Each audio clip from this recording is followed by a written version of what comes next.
when you make something that you're really proud of or that excites you, just get it out there and let people see it. And it's not going to impress everybody, but the important people it will, and the ones that will probably want to work with you will be impressed. So, yeah.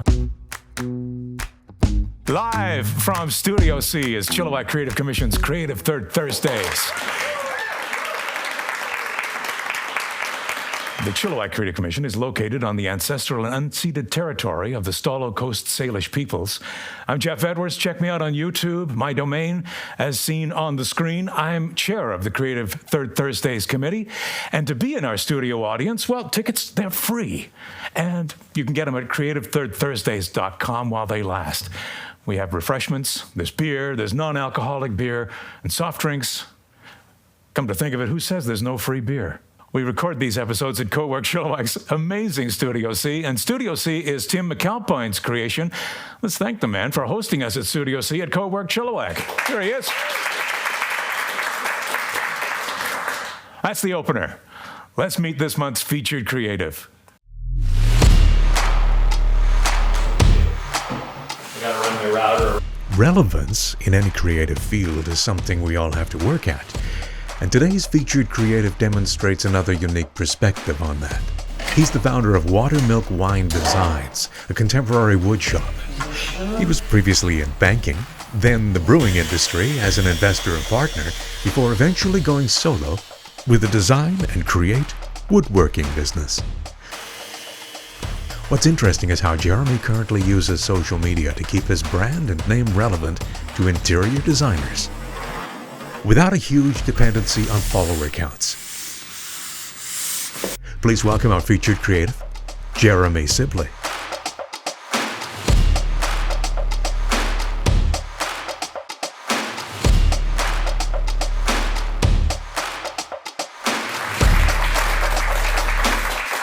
Hey, Geoff. Hey. How you doing? Welcome. Great. Thanks for having me. Thank you for coming. Oh, my pleasure. You know, it's always, we really appreciate people that will come out and be our featured creative, because you help us to, in your own way, you're helping us to build this creative community.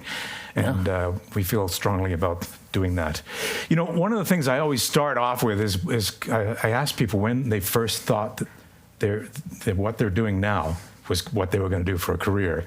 And I know you've taken kind of a weavy path to get to where you are now.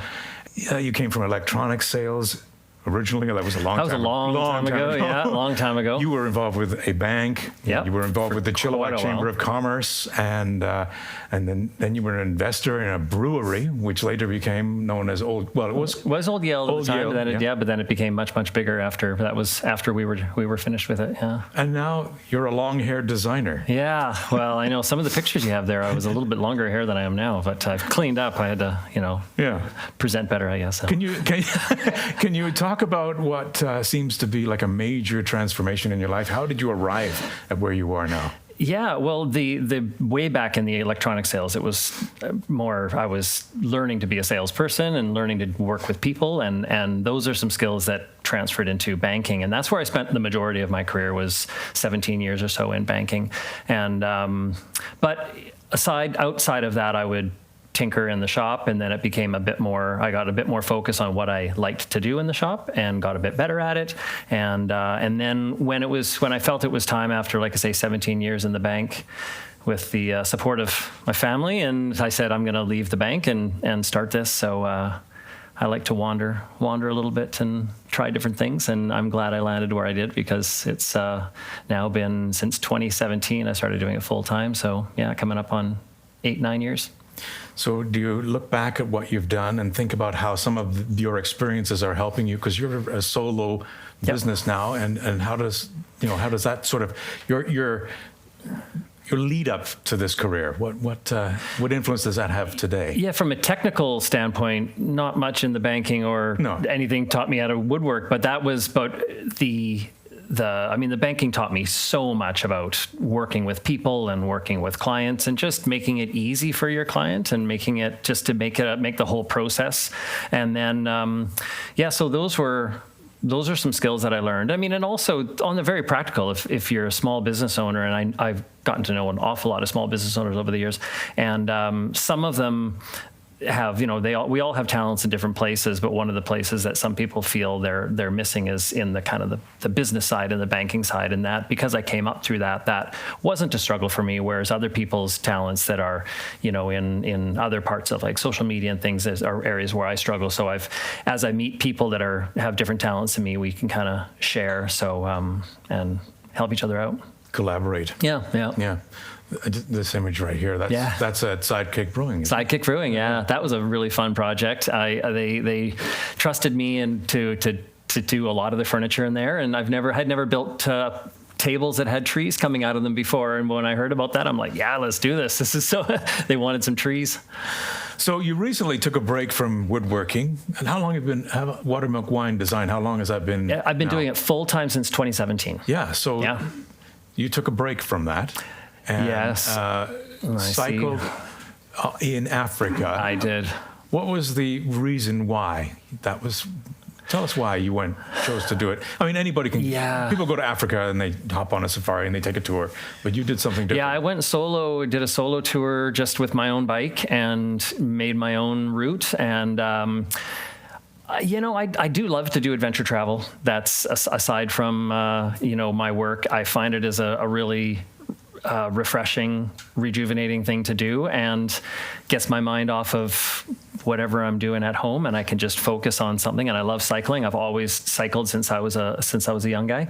So there's some more pictures of going across Kenya. So it was my ride was in Kenya. So I started in Nairobi and did a whole big loop through some really, really remote areas where there were far more animals than people, and it was just a fantastic. Look, all kinds of things come to mind when I think about this. First of all, is like safety. Because like you just said, I chose my own route.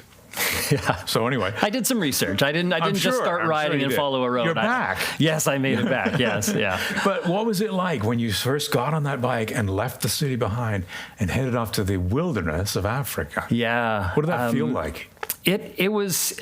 I was nervous a little bit because I didn't know what to expect. I had been to Africa before, but I had never done anything like this, riding my bike through. But especially when I got out of the cities and got into the more remote areas, within a day or so, I was really in remote areas, and the people that I did run into, the locals, were so friendly, and I got asked if I needed help or if I needed water. They'd see me just resting on the side of the road, and they would stop and say, "Hey, what are you doing here? Like, why are you out here?" And so we talk, and they're like, "If you need water, my house is just over the hill. Like, you can rest there." Like, just so lovely people. And I didn't feel, nervous or didn't feel for my safety out in the rural areas at all, except for animals. I mean, I had to be kind of animal aware. There were elephants that were very close to the road, so you have to give them a wide berth. And, Come on, you can outride an elephant. Yeah, no, I wouldn't want to try.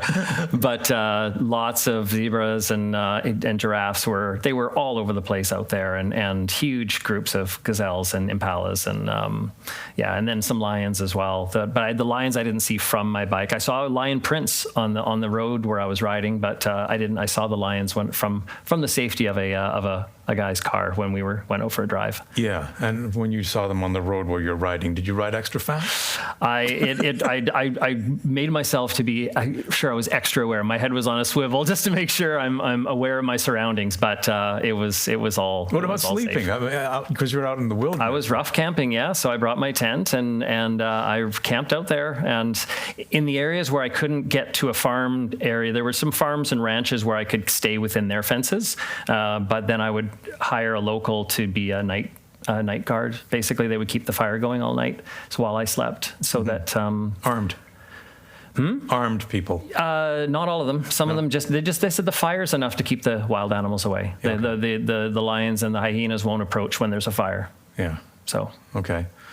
So during the ride, did you reflect about Watermilk Wine Design at all, or did you just take a total? No, I thought a lot about my work. I came up with design ideas, and when I'm riding for hours and hours and hours. I was averaging about 6 hours a day of riding, so I wasn't going fast. I wasn't in a race, so I had lots of time to think. Listened to a few, podcasts that were kind of design related. Some were totally unrelated, and listened to a lot of music and a lot of quiet time, and I came up with some really neat ideas. I drew lots of sketches of things, and I'm like, oh, I gotta remember that. I gotta remember this for design stuff. And thinking about the business, what I want to build, who I should call, any changes I can make to my workflow, and trying to make my shop more efficient. So it was a really good time to think about that. So I sort of broached safety. Did you have any like challenges or anything that was like, yikes, I'm putting myself in? No, Not at all. I was aware of the danger I could be in. In the city of Nairobi, there was one incident where I felt like I was kind of getting the wrong attention, and I felt a little bit, but I just left the area and went back to my hotel, and I was fine. So no, I never had any areas where I felt my safety was in jeopardy or. But I got really close to the lion. This lion here, the lion that you're seeing in the picture there, I was in the safety of an open-topped truck at the time, but we were really close. It was closer than I expected we were going to get, and she was guarding cubs, so she was not really thrilled with us being there, and she let out some growls to keep us at our distance, and then we moved on. So it was. Cool. Yeah. So I knew you obviously before, and so I watched. Suddenly, Jeremy is alive back on Facebook, and sharing some of these amazing images on this journey. But you didn't do it on Instagram. So Instagram is strictly your design. Just my work. Yeah. Yeah. So at what point did you notice people who hadn't engaged with you for a long time coming back and saying, "Hey, Jeremy, I did, yeah. I got a lot of comments from people that I hadn't seen in a while that follow me on Facebook that aren't necessarily, customers of mine right away, but they're people that I've met through the industry. And I decided to keep my work, like my Instagram is just my design work, just my furniture. I haven't. I decided not to put my trip on there, but. It was a decision I made. I wasn't. I could have put it on there. I'm sure it would have engaged other people, but it was I just kept the two separate. Yeah. Yeah. But on my personal Facebook thing, I do share both work and stuff like this. Yeah. So because we all are interested in how different people in the creative fields use we all use social media in some way, right? Yeah. When people see you on there, do you actually get people that you haven't seen in a long while replying to that, or to the travel pictures? Yeah. No, I did. I had a lot of people that. I don't post a lot of personal stuff on the Facebook, so but I do. I have met a lot of people, and I've met a lot of clients through there. People that because especially my furniture pictures, I do make public, so people will reach out to me. So I have, but it's usually on Instagram is where I get more like new people that I have had no connection to whatsoever. They've I guess I've showed up on their feed somehow, and they start following me, and then they'll reach out. Sometimes they're individual people that want something built, or sometimes they're another interior designer that needs something made for a project they're working on, which is where a lot of my business is. So did you go and follow interior designers? I do, yeah. I do follow a bunch. I've gone to the Vancouver Design Show where a lot of the interior designers are. I've never had a booth there showing my stuff, but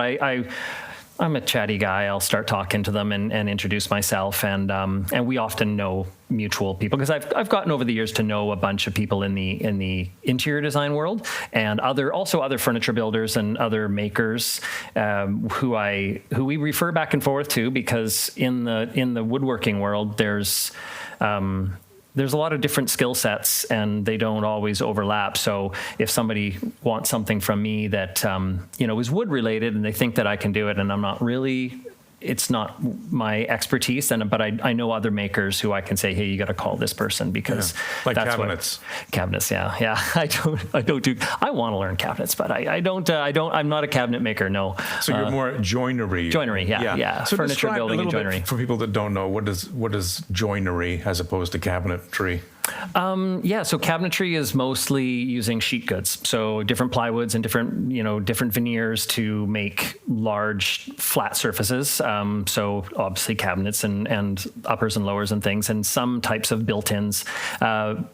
Joinery is usually more for the furniture building. So for chairs, how they connect, how they make smaller pieces, not your large cabinets, but it's solid wood tops, and it's all solid wood. I don't work in any like plywoods or veneers. It's all solid wood, and then making them fit together so the fit looks good, it'll wear forever. It's never going to break, and suit the purpose, and that's where I'm. In this image, it looks like the leg goes up through the top of the table there. It does, but you know what? It doesn't actually. That's an illusion. That's an illusion. Yeah, that's the designer wanted the legs, and this is when I work with designers. They have ideas, and sometimes they're great ideas, and sometimes they need a bit of tweaking. And this one, they wanted the top to go through. In that table, but of course, if I did that, the legs would not be removable. And getting it into the house, it's actually a bigger table than it looks in the photo. And I said it's going to make transport and movement. So we made it look like they come through the top. It's the same wood, and the legs are removable on that one, so they could ship it to the client. So when you meet a new client, is it usually, what's the process usually look like? Do they have an idea that they want you to build for them, or they say, well, I need a dining room table. What have you got? Sometimes it's that, where they say, here's my space, come up with something that suits our decor, or we don't know what our decor is, make us something. Oh, so you really, we're not using, this is capital D, designer. Well, sometimes it's that way. And I do love that when I get a ton of, creative license to do something, I of course I try to narrow it down to woods and how many people is going to be sitting at the table and things like this, and then all the way to, I have interior designers who also, when they're doing a very in-depth project, this project might be a very large home, and they have some very specific needs for something that is a size that they just can't get commercially, or a material, or it's got to match something, and then so I'll get a very detailed multi-page CAD drawing of what they need built. So, and then everything in between. Sometimes people say, we need a table over there. Here's what the room's going to look like. Give us some ideas, and then they pick one or they tweak it. So it kind of runs the gamut. I love it when I get the creative license to sort of come up with something all on my own.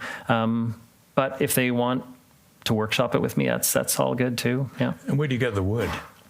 Most of it, most of it just comes, there's a hardwood supplier out of Abbotsford, Reimer Hardwoods, and I get most of my like the dimensional wood, so the stuff that has, square sides. I do live edge too. It's not as much live edge as I used to, and those, I've got probably a half a dozen local millers in town that they have. They've got sawmills, and they take local logs, and so I can do work with local wood whenever I can. So I've done some really neat wood from trees that were fallen right in Chilliwack or Abbotsford or Mission, and sometimes I get to know the story of the tree. Because when I'm buying it from the gentleman who mills it, he'll say, "Oh, this tree was at the corner of this street, and whatever, it blew down because it was old, and I got to cut it up." And so I'll tell the client that your table was made out of this tree, and it's a neat story to tell them. Yeah. What about recycled woods?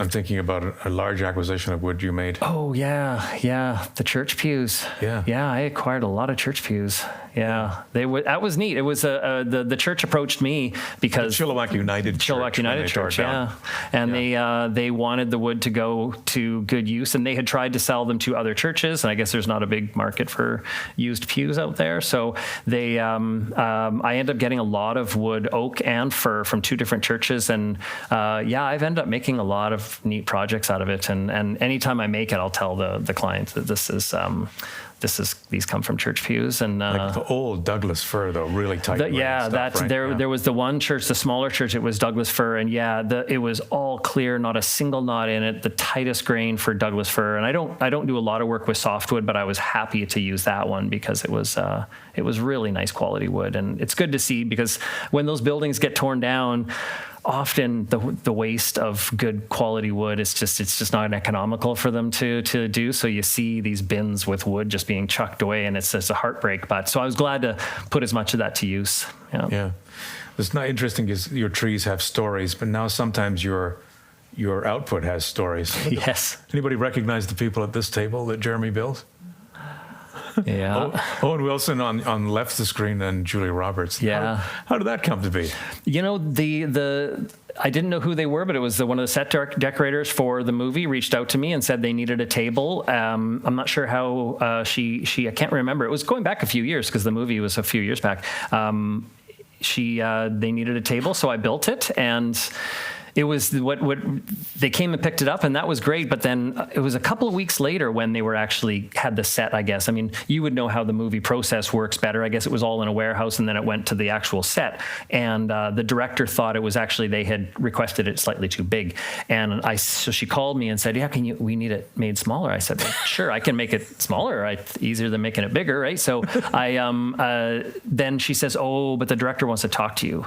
And I said, "You know, you can just give me the measurements and send the table back to my shop. I'll get it all buttoned up and send it back to you." She was like, "No, director wants to talk to you." So I was like, all right. So that's the first time I'd ever been on a big movie set. And I went there, and he was great. He was really good, but he was specific where he wanted it cut. And he's like, he was talking to me about it, and he was very friendly and, really complimentary of the work. And, but he wanted to be involved in where I specifically cut the table to shorten it. So I'm like, sure, I'll cut it wherever you want me to cut it. So, and then they shipped it back, and then it made it onto the big screen, and that was fun when it came out, and I was excited. So what is the biggest lesson about the relationship between Jeremy, the guy with all this history and different things, and the brand Watermilk Wine Design? What's the relationship there, do you think? Well, it's a heady question. Yeah. I mean, Watermilk Wine is... Why watermilk wine? You know, I was literally carrying 3 glasses of watermilk wine, and I just said to my wife one time, I was like, "Oh, if I ever have a company, that'd be a good name, Watermilk Wine." There was really not much more thought in it other than that. It was, and then I named it Watermilk Wine in the beginning, and it was really a nothing. It was just my own little company, and then I started to get known, and I did second guess myself. I'm like, oh, maybe I should have thought about that a bit more, but it was too late, and it's just stuck. So, but no, between me and the company, I guess the furniture just and the building is just a little bit of me from what I've learned and what I'm still learning. I mean, I'm still learning my craft. I mean, every time I go back and look at, because I was preparing for this interview, I did get a chance to go back and look at some old photos, and there's a lot that I'm really proud of, and other ones that I probably, pieces that I would have done differently now. But I think that's just growing in your craft and growing in your, design sensibility, and some things that I thought was, would work, maybe didn't quite work as well as I think I could do it better today. But that's, I think it's good to go back and look over, and I'm proud of a lot of the work I've done. I'm proud of a lot of the, even some of the early pieces. I'm like, forgot about that one. That's actually really nice. But so any advice for people who are, building their own thing and feeling invisible right now? You recommend them taking a journey somewhere and getting themselves onto Facebook?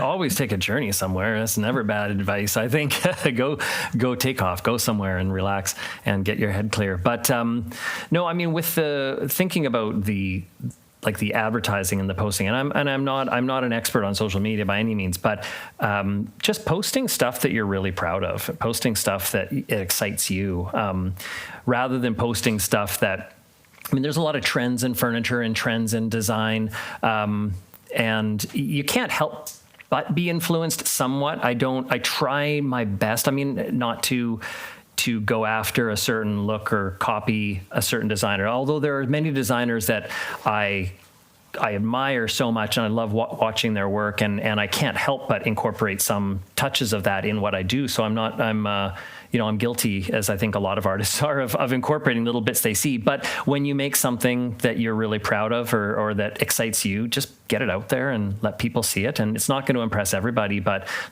the important people it will, and the ones that will probably want to work with you will be impressed. So, yeah. There's got to be a story about this particular oddity, really. Isn't it? I was given some wood from a good friend, and I didn't quite know what to do with it, and so I just cut it at an angle and then built a metal. I used to do a bit more metalworking than I do now, but so I welded up a simple frame, and that table still sits in our living room, or that's in my house. So Cool. yeah. I don't work with, other than like we talked about the church pews, but I don't do reclaimed wood a lot, and sometimes it's a practical, is that there's a lot of old nails and things, and it affects the machines I have. It does damage to them. So but once in a while, I'll make exceptions when there's some really neat pieces that friends and colleagues have said, hey, I don't have a need for this. Could you make some use out of it? And if it's a really cool piece, I can't turn it down. I'll be like, hey, I'll come up with something for that one. So, yeah. Jeremy, I want to thank you again for coming and sharing your story with us. And like I said before, when people do sit to be our featured creative, they're contributing to building this community. And so we want to wish you very many more creative projects. Thank you. And thank you very much, Jeremy Sibley, everybody. Thanks.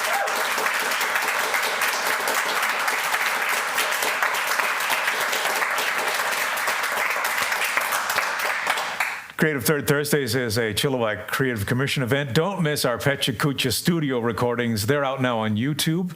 And as always, search #CreativeChilliwack for more about us, and look for Creative Commission at businessinchilliwack.com.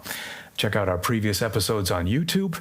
You can just search Creative Third Thursdays, Chilliwack. Like, subscribe to our playlist. Next time we feature, get this, a chippy defenseman and musical entrepreneur. And it's Geoff Bonner.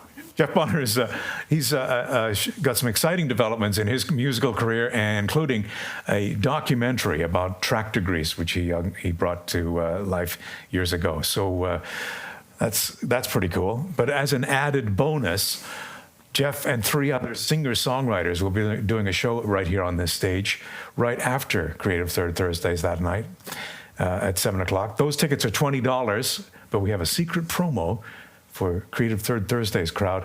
So use CTT when you go to get your ticket. They will be 50% off. So I'm Geoff Edwards. Thanks to today's studio audience. These folks. Thank you.